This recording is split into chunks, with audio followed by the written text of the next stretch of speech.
Hi, folks. This is Don Meisner with the North Country Fishing Report. You know, a buddy of mine, Steve LaRose, called me last night, and he said, I got a picture to show you. And he sent a picture of one of the biggest largemouth bass I've seen. And Steve said to me, he said, I think this is my record up here in the north of the biggest bass that I've caught. Now, Steve spent a lot of his life down in the Carolinas running tournaments and catching a lot of big largemouth bass down in that area because in the south, they tend to grow bigger because of the climate. They can eat, their metabolism is at a higher rate all year long, whereas in the winter, things slow down up here and the fish don't grow as much. But anyway, he caught this giant largemouth bass. He caught it using a frog, and Steve is an avid frog fisherman. He loves that because you're fishing everything you see. It's on the surface. But here's the important thing. He said, when I picked this fish up to get the hook out, the eggs were just flying out of it. And he says, I'm not sure why that fish hadn't spawned yet. Now, he went to every careful effort to get that back in the water, to protect this wonderful example of a species that is a part of our great drawing up here in the north.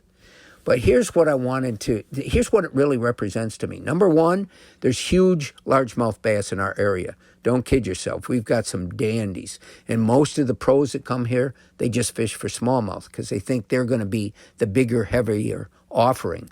But boy, we've got some dandy largemouths.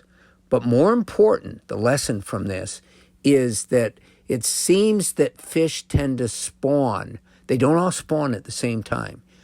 I mean, even within the species, they don't spawn in the same short period of time. And I know in the past I've had people that are fishing in August and catching smallmouths out of 40, 50 feet of water and saying they hadn't spawned yet. They were still full of eggs. And the lesson here is, we delay our bass season in this area because we want to protect the fish during the spawn. But I think only some of them have spawned when the season begins. And maybe this is the way species are, whether they're fish, animals, birds. Maybe this extended or staggered spawning period, I think that's a better way to put it. It's staggered. And you see it if you spend much time outdoors up here with the geese. You'll see earlier in the season, you'll see some of the geese have had their babies, and you'll see these little yellow goslings going along, and soon they change color.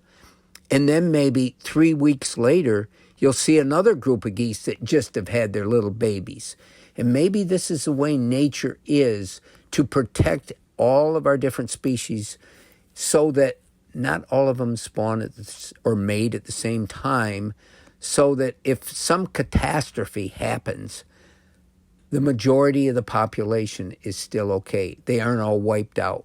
And this really made me think when Steve told me that his big bass was still full of eggs. It made me think that our reproductive cycles of the different organisms in our world around us are staggered, and they're staggered to protect them. Until next time, folks, this is Don Meisner with the North Country Fishing Report.